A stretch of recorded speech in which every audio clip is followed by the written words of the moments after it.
schedule. And what I'm going to do is, I'm one of the presenters, but I'm also going to chair and make sure that each presenter is under 8 minutes. And so I will give you the title of our presentations to introduce it, and then I'm going to ask each presenter to introduce them, their name, the institution they're from, and the title of their paper and research project, so that I'm not going to run through it right now. So the title of this session is Creativity Development in Youth and Art Education. And our first presenter is Melanie Campbell. So Ms. Campbell, take it away, please.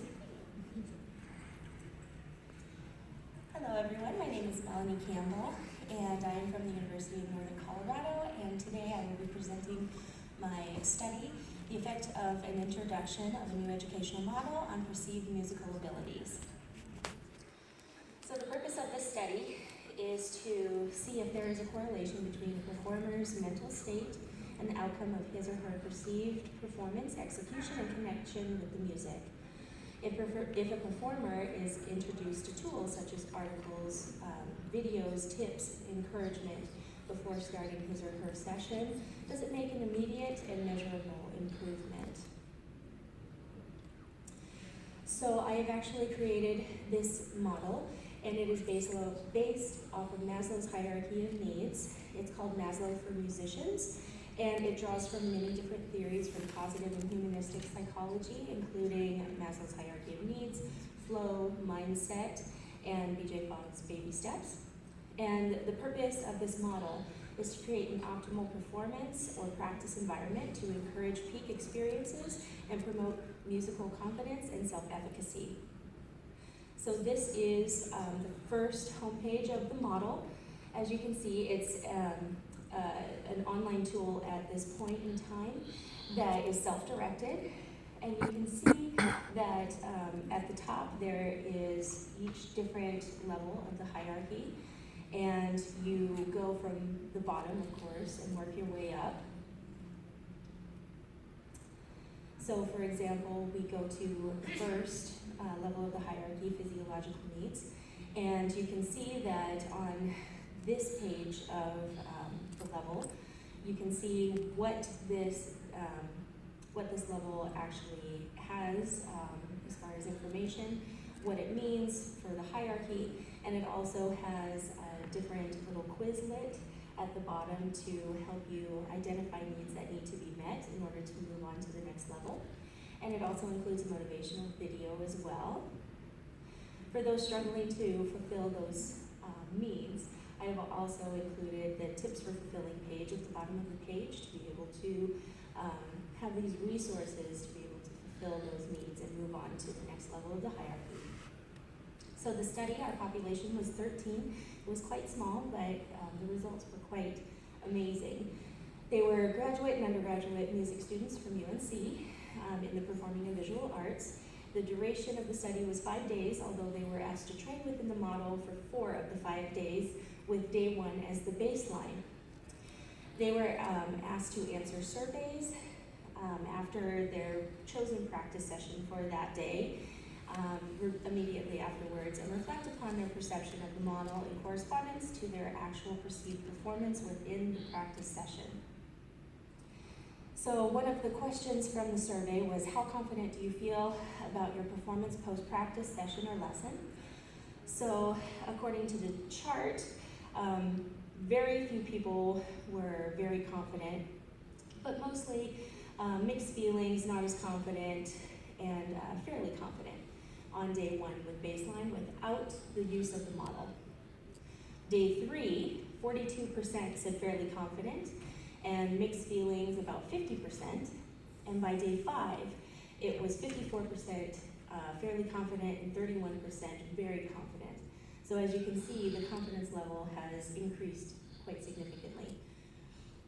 Another question, on a scale of 1 negative to 5 positive, how would you rate your overall experience within this lesson? So it's mostly around 3 or 4. By day 3, it was 3 and above. And by day 5, it was mostly 4 and 5s. So they actually rated their practice session or lesson that they chose to evaluate more positive by day 5 after the use of this model. During this session, did you find yourself becoming immersed within the music? So we decided to study flow as much as we could. So 56% said yes, 44% said no. By day 3, 75% said yes, and by day 5, 85% said yes. On a scale of 1 very frustrated to 5 not frustrated at all, how frustrated did you feel about any perceived mistakes that came along during this practice session? Day 1 baseline was kind of all over the place, 1 through 5.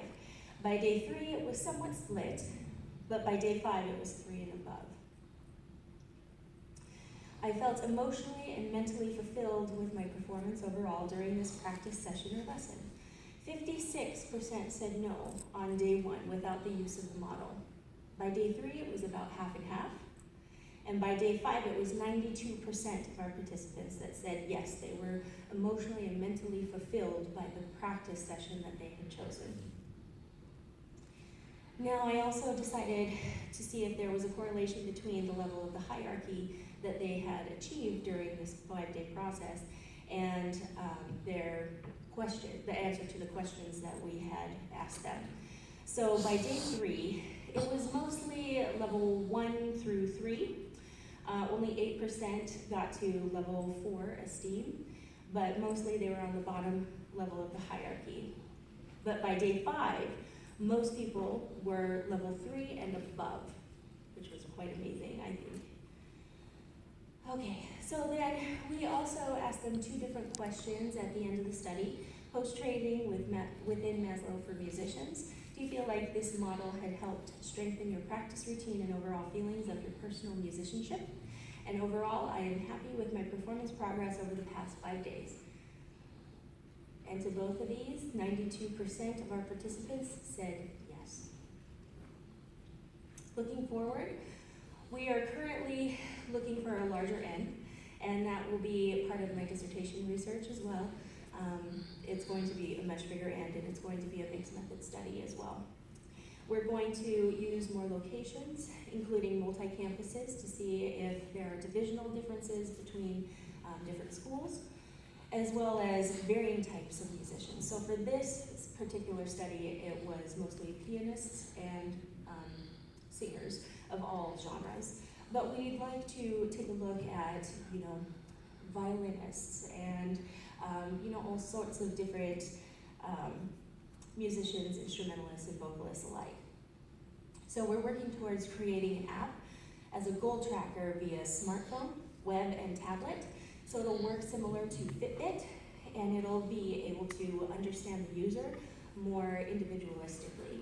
And so we're going to use brainstream logic to be able to create rotating content and create individualized assessment plans based on initial feedback from participants. And we will also incorporate more classroom and instructor tools for application. And I have included some of the comments that our participants of this particular study have left after post-training in Maslow for musicians. And I'd like to open it up to the room for questions.